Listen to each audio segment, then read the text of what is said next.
There is another small one. We'll take this as the last one. Again from James. The mouth of an adulterous woman is a deep pit.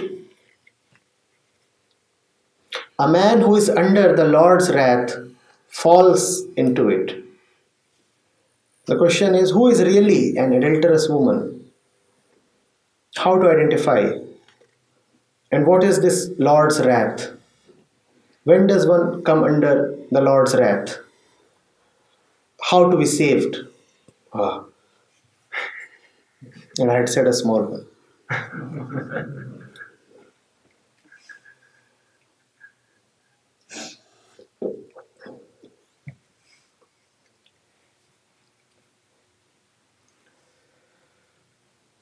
Jesus is not a misogynist. Jesus is not a woman hater. When he says adulterous woman, he means a mind that is devoted to someone else other than the Lord. The woman is the mind. Adultery is misplaced attachment, misplaced devotion. The mind must be devoted only to the truth. The truth is the Lord. You could say the husband. The mind is the woman.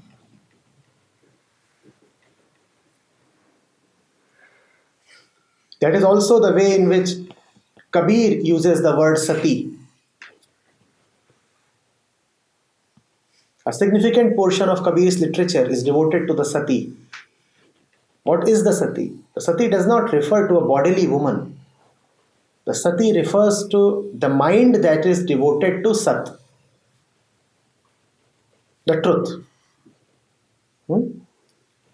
Adultery is to be attracted towards someone other than the truth. That is adultery. That is the only adultery. Who is this someone other than the truth? Anybody who wants to take you away from the truth is defined as someone apart from the truth. To be attracted to someone who is a messenger of truth is the right relationship, the right devotion. To be attracted to someone whose primary concern is something other than the truth is adultery. When Jesus talks of adultery, etc., he is not referring to the social institution of marriage. Did Jesus marry? Jesus is not a believer in any social institution. He comes from God, not from man's society. Why would he talk of adultery and marriage and man and woman in the sense of the society?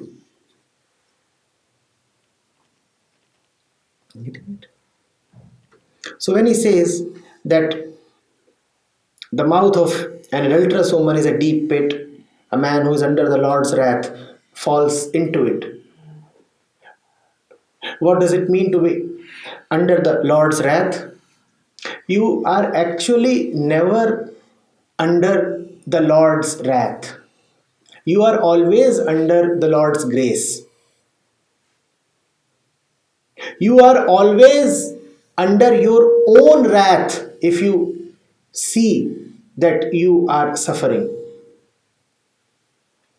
The wrath that has befallen is your own, never the Lord's. The Lord is never angry. God has nothing to do with anger or wrath or whatever.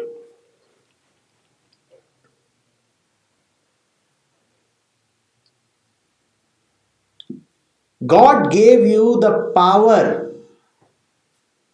to decide for yourself. And if you decide unwisely for yourself, that is your own wrath upon yourself. And because the power to decide came from God, so it can be indirectly said that it is God's wrath. But really, it is not God's, it is your own. Is that clear? So, these two things, adultery and your wrath, are synonymous. One, your wrath is to make the wrong decision, adultery is to make the wrong decision. Your wrath is to make the wrong decision. Adultery too is the same. God is right in front of you. The messenger, the Son of God, is right in front of you, and you are choosing to be blind. That is your own wrath upon you. Right when the Savior is showering you with his golden words, your mind is occupied with something else. That is your own wrath against you.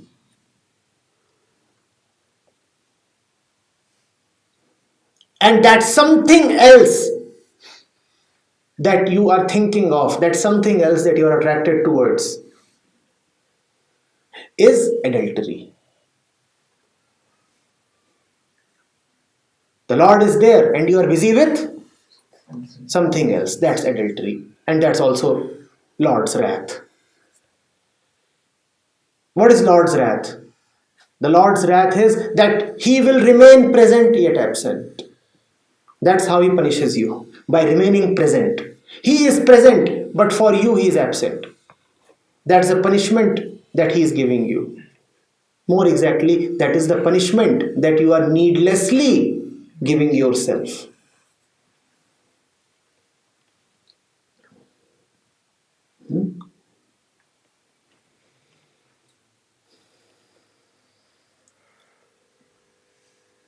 How will one be saved then?